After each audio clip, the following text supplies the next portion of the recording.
Hadiste gelir Peygamber Fehre'nin elinden öpüyor.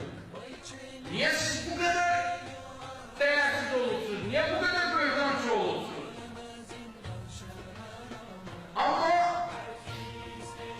siz elden öpmürsünüz, Peygamberin sünnesiyle gelmirsiniz. Böyle biz bilirsiniz paradan. Biz bilirsiniz ne ile məhkûz. Ağır olsun. Ağır olsun. Ağır olsun. Ağır olsun.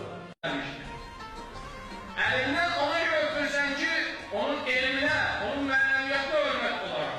Ama siz elden öpmək bilmədiyiniz üçün ayaqdan öpürsünüz. Sizin ağanız olan Abdullah ibn Ömer, Ömer'in oğlu Abdullah. Həzrət Əli Aleyhisselam'a bəyət eləmə. Malikəşlər dedi, ağa, bu Allah'tan yok konuşan bu. Sen bana icazə ver, bunu bəyətə gətir. İmam Aleyhisselam dedim, mənə lazım deyəm deyək. O gerek ihtiyar deyək. 7 nəfər bəyət etməmişdi, bu da onlardan biriydi. Bu deyildi, 6'sı bəyət eləsə, 7'si mən olam. İmam buyurdu, sən bəyətə ehtiyac yok. Amma Yeciddən sonra Abdülməlik Mərvan Şamda hakimiyyətə gəldi. Həccac ibn Yusuf Səqəfini Aleyhisselam onun haqqında Nəhcül Balağana deyir. Deyir, o elə bir şəxsdir ki, qanuncu təkədə sizin piylərinizi əl edəcək. Nəhcül Balağana Aleyhisselam deyir. Həccac ibn Yusufu göndərdi. Abdülməlik Mərvan Mədinəyə.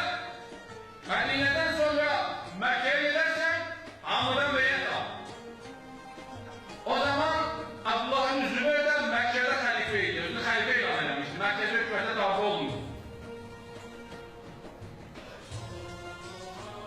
Həccac ibn Yusuf'u tanıyır.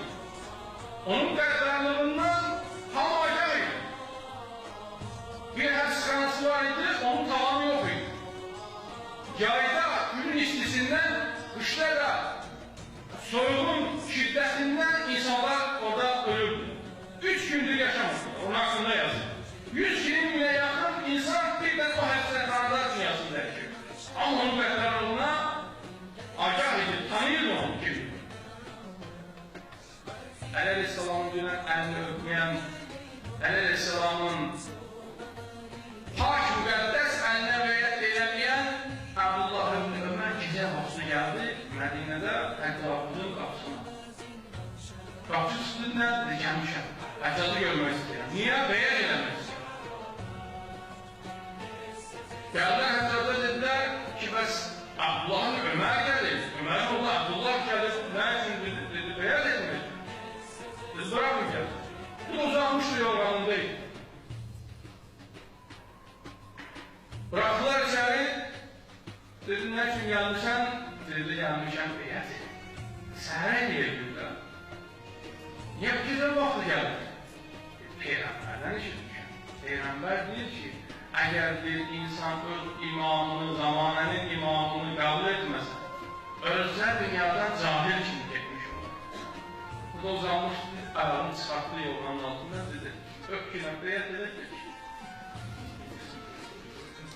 Bəli, əgər bir insan alimin əlindən öpməsə, Peyğəmbərin əlini öpmək məqsədilə, onun elminə, mənəviyyatına hörmət eləməsə, bu, Abdullah ibn Ömer'i kimi, Abdullah ibn Ömer kimi, əldən yox, o da kimin əlindən? Əlinin əlindən yox, Həccac ibn Yusuf kimi xəlisi əlindən öpəcək.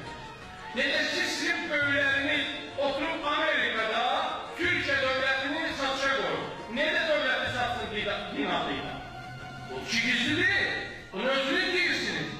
Onlar cinayet işarısı var, rüşvet